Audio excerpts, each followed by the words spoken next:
വാട്സപ്പിലും ഫേസ്ബുക്കിലും ഇൻസ്റ്റാഗ്രാമിലും നമ്മൾ വാതോരാ സംസാരിക്കുന്ന മനുഷ്യരും നമ്മുടെ വീട്ടിലേക്ക് എത്തിയാൽ മൗനം പാലിക്കുന്ന വാപ്പയും ഉമ്മയും ആകുന്നു, സഹോദരങ്ങളാകുന്നു, ഭർത്താവാകുന്നു, മക്കളാകുന്നു. റസൂലുള്ളാഹി പഠിപ്പിച്ചു, ഖൈറുക്കും ഖൈറുക്കും ലിഅഹ്ലി, നിങ്ങൾ ഏറ്റവും ഉത്തമർ നിങ്ങളുടെ കുടുംബത്തോട് ഏറ്റവും നന്നായി വർത്തിക്കുന്നവൻ. വഅന ഖൈറുക്കും ലിഅഹ്ലി, ഞാനാണ് നിങ്ങളുടെ കൂട്ടത്തിൽ ഏറ്റവും നന്നായി കുടുംബത്തോട് വർത്തിക്കുന്നവൻ.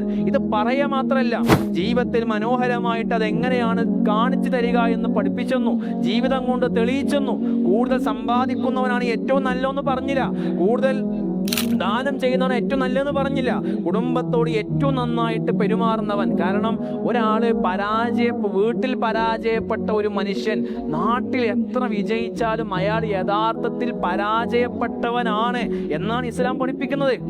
ഇന്ന് ഒരു വിഭാഗം ജീവനുള്ള അനാഥകൾ നമ്മുടെയൊക്കെ മക്കൾക്കിടയിൽ ഉണ്ട്. ജീവനുള്ള അനാഥകൾ, അവരെ സമൂഹം അനാഥ എന്ന് വിളിക്കില്ല. കാരണം അവർക്ക് വാപ്പുണ്ട്, അവർക്ക് ഉമ്മ ഉണ്ട്, പക്ഷേ എന്നിട്ടും അവർ ഉള്ളിൽ അനാഥരാണ്. കാരണം അവർക്ക് വാപ്പാന്റെ പൈസ ഇട്ടുണ്ട്, ഉമ്മ ഉണ്ടാക്കണ ഭക്ഷണം കിട്ടുന്നുണ്ട്, പക്ഷേ വാപ്പാൻ 5 മിനിറ്റ് കിട്ടണില്ല, വാപ്പാന്റെ തലോടൽ കിട്ടുന്നില്ല. കുല്ലുക്കും റാഇൻ വ കുല്ലുക്കും മസ്ഊലൻ റഇയത്തി, നമ്മൾ ഉത്തരവാദിത്തങ്ങൾ ഏറ്റെടുത്ത ആൾക്കാർ, അള്ളാഹ് ഏൽപ്പിച്ച നമ്മൾക്കൊരു കുട്ടിയെ പടച്ചോൻ തന്നതാ.